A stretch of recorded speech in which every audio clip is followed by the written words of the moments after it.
Where to find the driver software is to download it directly from Procolored's official website.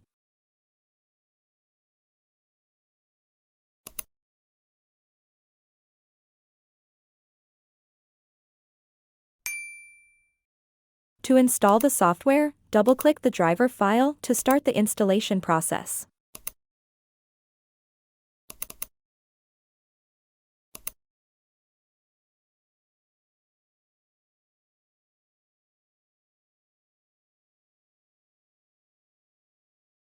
Please ensure the printer is powered on and connected to your computer via USB data cable during installation.